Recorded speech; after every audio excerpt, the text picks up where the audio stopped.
Assalamualaikum warahmatullahi wabarakatuh. Selamat pagi Bapak Arif Febrianto dan teman-teman sekalian. Perkenalkan, kami dari kelompok 6. Di sini kami akan mempresentasikan hasil kerja kelompok kami tentang ilmu pengetahuan dalam Islam. Saya Hana Nur Arifah Dewi, NPM 212. Nama saya Fania Rian, NPM 271. Assalamualaikum warahmatullahi wabarakatuh. Perkenalkan, nama saya Radhi Fandi dengan NPM 21144600287. Kenalkan, nama saya Aida Fitriani dengan NPM 296. Ilmu pengetahuan dalam Islam merupakan sederet penjabaran mengenai pandangan Islam yang tercantum dalam ayat-ayat suci Al-Quran dan berkenaan dengan ilmu pengetahuan modern. Islam adalah agama yang menghargai dan meninggikan derajat orang yang berilmu. Dalam Islam sendiri terkandung ilmu pengetahuan yang tidak terbatas dan terpisah-pisah seperti halnya masyarakat Barat membagi dan memisahkan ilmu menjadi beberapa cabang. Ilmu pengetahuan dalam Islam tersusun dalam kesatuan dan bahkan dalam Al-Quran sendiri terkandung ilmu pengetahuan di dalamnya. Islam menuturkan kepada hambanya bahwa bacalah buku ilmu pengetahuan agar membuka kunci pengetahuan serta mengetahui apa yang terjadi di belahan dunia manapun. Karena orang yang banyak pengetahuannya, derajatnya lebih tinggi dari yang tidak berilmu. Nabi bersabda, perkara mencari ilmu merupakan kewajiban bagi setiap umat muslim, baik laki-laki maupun perempuan. Hadis riwayat ilmu Abdil Bar, dimanapun ilmu itu berada, maka umat muslim diperintah untuk selalu mencarinya. Menuntut ilmu dalam Islam tidak berhenti pada batas usia tertentu, melainkan harus dilakukan seumur hidup. Karena dalam Islam tidak ada istilah berhenti menuntut ilmu ketika sudah tua. Dengan kata lain, selama hayat masih di kandung badan, manusia wajib untuk menuntut ilmu dengan menyesuaikan keadaan yang dialami. Nabi juga bersabda, jika manusia meninggal dunia, maka semua amal ibadahnya akan terputus, kecuali 3 perkara, yaitu sedekah jariyah, ilmu yang bermanfaat, dan anak saleh yang selalu mendoakan kedua orang tuanya.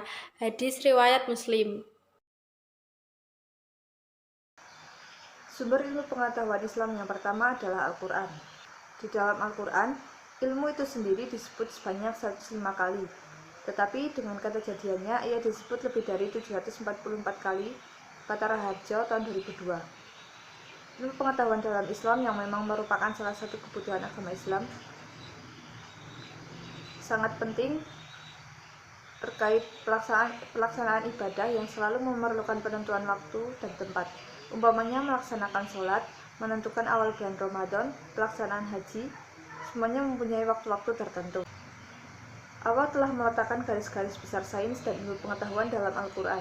Manusia hanya tinggal menggali dan mengembangkan konsep dan teori yang sudah ada. Antara lain sebagaimana terdapat dalam Quran Surat Ar-Rahman ayat 33 yang artinya, hai jamaah jin dan manusia, jika kamu sanggup menembus atau melintasi penjuru langit dan bumi, maka lintasilah, kamu tidak dapat menembusnya kecuali dengan kekuatan. Ayat di atas pada masa 14 abad yang silam telah memberikan isyarat secara ilmiah kepada bangsa jin dan manusia bahwasanya mereka telah dipersilahkan oleh Allah untuk menjelajah di angkasa luar asalkan mereka punya kemampuan dan kekuatan. Kekuatan yang dimaksud di sini sebagaimana ditafsirkan para ulama adalah ilmu pengetahuan atau sains dan teknologi. Hal ini telah terbukti di era modern sekarang ini. Dengan ditemukannya alat transportasi yang mampu menembus luar angkasa, bangsa-bangsa telah mencapai kemajuan dalam bidang sains dan teknologi telah berulang kali melakukan pendaratan di bumi, planet Mars, Jupiter, dan planet-planet lainnya. Salah satu kemukjizatan atau keistimewaan Al-Quran yang paling utama adalah hubungannya dengan ilmu pengetahuan. Begitu pentingnya ilmu pengetahuan dalam Al-Quran sehingga Allah menurunkan ayat pertama kali Quran Surat Al-Alaq ayat 1-5 yaitu Bismillahirrahmanirrahim. Iqra bismi rabbikal ladzi khalaq, khalaqal insana min 'alaq. Iqra wa rabbukal akram, alladzi 'allama bil qalam, 'allamal insana ma lam ya'lam. Yang artinya, Bacalah dengan menyebut nama Tuhanmu yang menciptakan. Dia telah menciptakan manusia dari segumpal darah. Bacalah, dan Tuhanmu lah yang maha pemurah, yang mengajar manusia dengan perantara kolam. Dia mengajar kepada manusia apa yang tidak diketahuinya. Banyak sekali di dalam kandungan ayat-ayat Al-Quran yang menjelaskan mengenai ilmu-ilmu pengetahuan seperti mengenal ilmu bumi dan alam. Seperti yang ada di dalam Al-Quran surat Qaf ayat 7-8, yaitu, dan kami hamparkan bumi itu, dan kami letakkan pada gunung-gunung yang kokoh, dan kami tumbuhkan padanya segala macam tanaman yang indah dipandang mata untuk menjadi pelajaran dan peringatan bagi tiap-tiap hamba yang kembali mengingat Allah. Quran surat Qaf ayat 7-8. Menurut Muhammad Al-Ghazali, pada dasarnya Al-Quran memberikan kepada umat Islam wawasan yang luas dan metode pemikiran yang jelas, yang dapat digunakan oleh setiap generasi, serta ilmu yang dibarengi dengan iman, yang sama sekali tidak ada pertentangan di antara keduanya. 2. Hadis. Hadis-hadis Nabi juga sangat banyak yang mendorong dan menekankan, bahkan mewajibkan kepada umatnya untuk menuntut ilmu. Sebagaimana sabda Rasulullah SAW yang berbunyi, "Thalabul ilmi fariidatan ala kulli muslimin", yang artinya menuntut ilmu itu suatu kewajiban kepada setiap muslim. Hadis riwayat Ibnu Majah. Hadis di atas memberikan dorongan yang sangat kuat bagi kaum muslimin untuk belajar mencari ilmu sebanyak-banyaknya, baik ilmu agama maupun ilmu-ilmu umum, karena suatu perintah kewajiban tentunya harus dilaksanakan dan berdosa hukumnya jika tidak dikerjakan. Rasulullah SAW bersabda, "Tuntutlah ilmu dari buayan sampai liang lahat, dan tuntutlah ilmu sekalipun ke negeri Cina." Dorongan dari Al-Quran dan perintah dari Rasulullah tersebut telah dipraktikkan oleh generasi Islam pada masa abad pertengahan seperti abad ke-7 sampai dengan 13 Masehi. Hal ini terbukti dengan banyaknya ilmuwan-ilmuwan muslim tampil ke pentas dunia ilmu pengetahuan, sains, dan teknologi. Seperti Al-Farabi, Al-Kindi, Ibnu Sina, Ikhwanus Syafa, Ibnu Miskwayh, Nasiruddin Al-Tusi, Ibnu Rushd, Imam Al-Ghazali, Al-Biruni, Fakhruddin Ar-Razi, Imam Hanafi, Imam Malik, Imam Syafi'i, Imam Hambali, dan lain-lain. Ilmu yang mereka kembangkan pun berbagai macam disiplin ilmu, bahkan meliputi segala cabang ilmu yang berkembang pada masa itu, antara lain ilmu filsafat, fisika, astronomi, astrologi, alkemi, kedokteran, optik, farmasi, fikih, tafsir, ilmu kalam, dan lain sebagainya. 3. Ijtihad.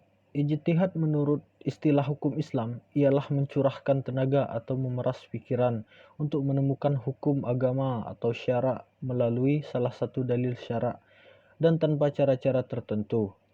Usaha tersebut merupakan pemikiran dengan kemampuan sendiri semata-mata. Ijtihad mempunyai landasan yang kuat dalam Al-Quran sebagaimana disebut dalam surah An-Nisa ayat 105 yang berbunyi, Bismillahirrahmanirrahim. Inna anzalna ilaikal kitaba bil haqqi litahkumu bainan nasi bima aramukallah wa la takullal khainina khasima. Yang artinya, sesungguhnya kami telah menurunkan kita kepadanya dengan membawa kebenaran supaya kamu mengadili antara manusia dengan apa yang telah Allah wahyukan kepadamu. Dan janganlah kamu menjadi penentang atau orang-orang yang tidak bersalah karena membela orang-orang yang khianat. Quran Surah An-Nisa ayat 105. Yang selanjutnya, pandangan Islam tentang ilmu pengetahuan. Ilmu pengetahuan dalam Islam dipandang sebagai kebutuhan manusia dalam mencapai kesejahteraan hidup di dunia dan memberi kemudahan dalam mengenal Tuhan. Oleh karena itu, Islam memandang bahwa ilmu pengetahuan merupakan bagian dari pelaksanaan kewajiban manusia sebagai makhluk Allah Subhanahu wa Ta'ala yang berakal.